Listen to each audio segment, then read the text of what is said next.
तो दोस्तों जो स्प्लिट एसी है उसका जो इंडोर लगा रहता है, चाहे डक्टेबल लगा रहता है, तो उसका डक्टेबल एसी का सीलिंग के अंदर डक्ट एसी लगा रहता है, यानी इवापोरेटर लगा रहता है। तो कैसे काम करते हैं और इसका क्या नियम सिस्टम है, तो मैं आपको बताने वाला हूं। और मैं कंप्रेसर भी चेंज करने वाला हूं। सबसे पहले दोस्तों मैं इस साइकिल के बारे में बता देता हूं कि कैसे काम करता है और हमारा कूलिंग कैसे बनता है। तो दोस्तों सबसे पहले आप देख पा रहे हैं यहाँ पे अभी मैंने फ्लशिंग किया है, अभी मैंने फ्लशिंग कर दिया है। यहाँ पे एक ड्रायर फिल्टर लगता है। यहाँ पे देखिए मैं ड्रायर फिल्टर निकाल कर फेंक दिया हूँ। ये 3/8 का ड्रायर है। यहाँ पे ड्रायर फिल्टर लगा रहता है। ड्रायर फिल्टर लगाना इसलिए ज़रूरी होता है क्योंकि हमारे जो एसी के अंदर पाइपलाइन के अंदर क्या होते हैं, मॉइस्चर होते हैं, कुछ को ऑब्जर्व करता है, उनको सेव करता है, उनको क्या है कि अपने तरफ मॉइस्चर को ख़त्म करता है। तो इसलिए ड्रायर फिल्टर को हम यूज़ करते हैं। और बहुत सारे एसी में आप देखे होंगे 1/4, 3/8, हाफ, 5/8 का अलग अलग साइज़ का हमारा ड्रायर फिल्टर मिल जाता है। और दूसरा चीज़ ये है दोस्तों, यहाँ पे आप देखिए, यहाँ पे ये डिस्चार्ज लाइन है और ये सेक्शन लाइन है और यहाँ पे एक्वामुलेटर लगा हुआ है। बहुत सारे एसी में एक्वामुलेटर रहता है और बहुत सारा एसी में एक्वामुलेटर नहीं रहता है। आप देखे होंगे बहुत सारा एसी में एक्वामुलेटर नहीं है। पुराने मॉडल का एसी है, इसमें एक्वामुलेटर दिया हुआ है। तो जब हम कंप्रेसर लगाते हैं दोस्तों तो होता क्या है, मैं आपको इसका सिस्टम के बारे में बता रहा हूँ। जब हम यहाँ से गैस चार्ज करते हैं, यहाँ पे देखिए, यहाँ पे वाल दिया है, सेक्शन वाल दिया है। जब यहाँ पे हम गैस चार्ज करेंगे तो क्या होगा, इस पाइप के थ्रू ये एक्वामुलेटर में पहले आएगा, फिर एक्वामुलेटर से निकलेगा और उसके बाद से पाइप यहाँ से घूमेगा। यहाँ से पाइप से गैस घूमते हुए ये क्या होगा, यहाँ से ऐसे ऊपर आके और एक कंप्रेसर के सेक्शन में लग जाएगा, यानी लग जाएगा। ये जो कंप्रेसर का सेक्शन लाइन है इसमें लग जाएगा। ये डिस्चार्ज लाइन है, पतला वाला, ये मोटा वाला, ठीक है। तो यहाँ से क्या होगा कि ये कंप्रेसर में लग जाएगा, कंप्रेसर के सेक्शन में लगेगा और ये लाइन है डिस्चार्ज में लगेगा। जब हमारा कंप्रेसर चालू होगा, चलिए मैं क्या करता हूँ, आपको कंप्रेसर लगा के बताता हूँ ताकि आपको समझने में ज़्यादा आसानी होगा। उसके पहले मैं आपको कैपिलरी के बारे में बता देता हूँ, कैपिलरी का काम क्या है। दोस्तों इसमें एक जो जादू का काम करता है, एसी में जो जादू का काम करता है बहुत छोटा, वो चीज़ है कैपिलरी। कैपिलरी है, एक्सपेंशन वाल है, अलग अलग नाम से इसको रखा गया है, लेकिन काम उनका एक ही है। तो दोस्तों मैं कैपिलरी का दिखाता हूँ क्योंकि कूलिंग का काम वही करता है। जो हमारा हाई प्रेशर, हाई टेम्परेचर, जैसे क्या है, कोयल है, जब कोयल में गैस घूमता है तो हाई प्रेशर के साथ घूमता है। जब हाई प्रेशर के साथ गैस घूमेगा, इसके अंदर आप देख पा रहे हैं ऐसे ऐसे ऐसे ऐसे जब गैस घूमेगा तो हाई प्रेशर के साथ घूमेगा और हाई प्रेशर के साथ एक कंडेंसर हाई टेम्परेचर में बदल जाएगा, यानी इसका जो टेम्परेचर है एकदम हाई हो जाएगा, यानी गर्म हो जाएगा, ये बहुत ज़्यादा गर्म हो जाएगा। और यहाँ पे एक पंखा लगा रहता है। जब पंखा चलता है तो क्या होता है, हवा इधर से आता है और ये जो गर्म जो टेम्परेचर बना रहता है उसे टकराते हुए हवा अंदर की तरफ आता है और ये पंखे से बाहर फेंक देता है। ये गर्म हवाई को पंखे से बाहर फेंक देता है। और उसके बाद दोस्तों मैं कैपिलरी को दिखाता हूँ। एक कैपिलरी है, यही काम है, मेन काम इसी का है। उसके बाद से पूरा गैस घूमते हुए आता है, गैस घूमते हुए यहाँ से ये पूरा गैस घूमते घूमते घूमते घूमते हुए आता है तो यहाँ तक आता है।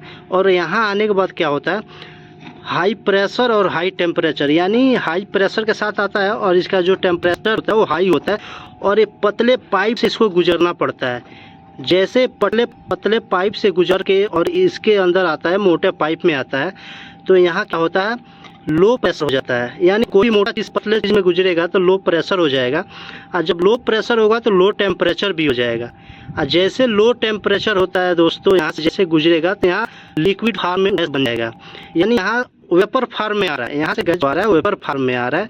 और यहाँ से जैसे गुजरेगा यहाँ से लिक्विड फॉर्म में बदलेगा और लिक्विड फॉर्म में बदल के फिर इंडोर में चला जाएगा। दोस्तों अगर ये आप पूरा वीडियो देख लिए, बिना स्किप किए हुए पूरा वीडियो देख लिए, तो 100% आप एसी के साइकिल के बारे में समझ जाएंगे कि एसी का साइकिल कैसे काम करता है, कैसे एसी हमारा कूलिंग चालू करता है, कैसे हीट एयर बाहर निकलता है, कैसे रूम हमारा ठंडा हो जाता है। दोस्तों तो ये आप वीडियो को बिना स्किप किए हुए देखिएगा और बहुत ही नॉलेजफुल ये वीडियो होने वाला है। तो आइए वीडियो को चालू करते हैं। दोस्तों मैं कंप्रेसर लगा दिया हूँ, आप देख पा रहे हैं ये इसका सेक्शन लाइन है, ये इसका सेक्शन लाइन है और ये नीचे वाला डिस्चार्ज लाइन है। अभी इसमें फ़िलहाल मैं गैस चार्ज कर रहा हूँ, आप देख पा रहे हैं गैस चार्ज कर रहा हूँ। और एक हो क्या रहा है कि यहाँ से आप ये पाइप देख रहे हैं, यहाँ से एक्वामुलेटर में जा रहा है गैस, एक्वामुलेटर से होते हुए यहाँ से ये पूरा साइकिल घूमते हुए ये सेक्शन लाइन है, ये यहाँ कंप्रेसर में गैस जा रहा है। और जैसे कंप्रेसर चालू होगा तो होगा क्या कि ये जो डिस्चार्ज लाइन है, डिस्चार्ज लाइन से हमारा गैस निकलेगा और निकलेगा हाई प्रेशर में। जब हमारा कंप्रेसर चलेगा तो हाई प्रेशर में गैस निकलेगा और हमारा जो कंडेंसर है इसमें सर्कल होगा यानी घूमेगा। तो जो हमारा गैस जब डिस्चार्ज लाइन से निकलेगा और हाई प्रेशर में निकलेगा तो वेपर में चेंज हो जाएगा। जैसे कंडेंसर कॉइल में आएगा वो जो गैस है वेपर बन जाएगा, वेपर मतलब वाष्प बन जाएगा वो। और ये जो हमारा गैस का टेम्परेचर है वो बहुत ज़्यादा हाई हो जाएगा, इसलिए बोलते हैं हाई प्रेशर। यानी कंप्रेसर से जो गैस निकल रहा है वो तो प्रेशर में निकल रहा है और वो क्या होगा हाई टेम्परेचर, यानी जो हमारा गैस है वो हाई टेम्परेचर में कन्वर्ट हो जाएगा। जब हाई प्रेशर में कन्वर्ट होगा तो हमारा ये जो कंडेंसर है वो फुल गर्म हो जाएगा और पीछे से हवा, एक कंडेंसर के जब पीछे से हवा खींचेगा, हमारा पंखा चलेगा तो बाहर हवा फेंकेगा, तो बाहर वाला जो हवा है वो काफ़ी गर्म होता है। तो गर्म इसीलिए होता है क्योंकि ये जो कंडेंसर है, ये कंडेंसर के अंदर गैस है और हाई टेम्परेचर में बन जाता है गैस। तो वही गैस को ये खींच के, यानी हीटिंग को खींच के वो बाहर पंखा निकालता है और एक प्रक्रिया ये पूरा हो जाता है। और दूसरा प्रक्रिया दोस्तों मैं आपको पहले ही बताया, जब दूसरा प्रक्रिया हमारा गैस पूरा घूमने के बाद से जब यहाँ पे आता है, जब हमारा कैपिलरी के पास आता है तो यहीं से हाई प्रेशर हाई टेम्परेचर में जब यहाँ कैपिलरी से पतले पाइप से गुजरता है तो लो प्रेशर हो जाता है और लो टेम्परेचर हो जाता है, यानी इसका जो टेम्परेचर है वो भी लो हो जाता है। और जैसे लो टेम्परेचर होता है तो यहाँ पे जो गैस है हमारा वो लिक्विड फॉर्म में चेंज हो जाता है, लिक्विड फॉर्म में चेंज होके और हमारा इंडोर में चला जाता है। और यहाँ पे आप देख पा रहे हैं मैं एक्वामुलेटर ड्रायर फिल्टर लगाया हूँ। तो ड्रायर फिल्टर का ये जो तीर का निशान है कभी भी इंडोर की तरफ होना चाहिए, कभी भी ये जो तीर का निशान है इंडोर की तरफ होना चाहिए। ये नहीं कि इसका जो तीर का निशान बना हुआ है ये आउटडोर की तरफ हम कर देंगे तो हमारा जो ये ड्रायर फिल्टर है वो रॉन्ग हो जाएगा, गलत हो जाएगा, गलत पोजीशन में हो जाएगा। तो इसको कभी भी इंडोर के पोजीशन में डालना चाहिए क्योंकि हमारा गैस इधर ही जा रहा है। इसका संकेत यही है कि हमारा ये गैस है इंडोर में ऐसे जा रहा है। और इंडोर में जाने का मतलब ये हो गया ये कभी भी डिस्चार्ज लाइन में ही लगता है। ये आप कभी भी देखे होंगे जो ड्रायर फिल्टर है वो डिस्चार्ज लाइन में ही लगता है। तो सबसे बड़ी बात ये है कि ये सीखने वाला हो गया दोस्तों, और हमारा ये समझाने का तरीका आप लोग को पसंद आया होगा कि मैं कैसे आपको एक पूरा साइकिल के बारे में बताया, कैसे गैस काम किया, कैसे पूरा कंडेंसर में घूमते हुए इंडोर में गया। और इंडोर में एक छोटा सा मोटर लगा रहता है और एक कॉइल होता है। कॉइल क्या होता है, कॉइल के ऊपर एक फ़िल्टर होता है और क्या होता है फ़िल्टर के ऊपर से हवा खींचता है। जब फ़िल्टर के ऊपर से हवा खींचता है तो नीचे ब्लोअर जब चलता है तो ब्लोअर मतलब रूम के अंदर हवा फेंकता है। जब लिक्विड लाइन में, मैं आपको पहले ही बोला, जब गैस लिक्विड लाइन में यहाँ से कैपिलरी से चेंज होकर जब इंडोर में जा रहा है तो हमारा जो इंडोर का कॉइल है ना वो काफ़ी ठंडा हो जाता है।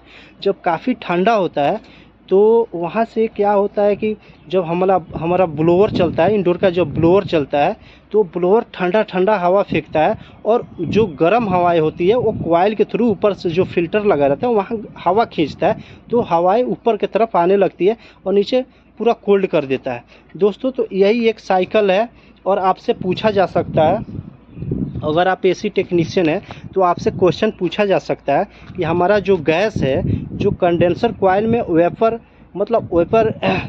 फॉर्म में या लिक्विड फॉर्म में, किस फॉर्म में हमारा जो गैस कंडेंसर में घूमता है। तो दोस्तों हमारा जो कंडेंसर में गैस घूमता है, आपको कभी भी यही बताना है कि वेपर फॉर्म में घूमता है, और इंडोर में जो घूमता है वो लिक्विड फॉर्म में घूमता है।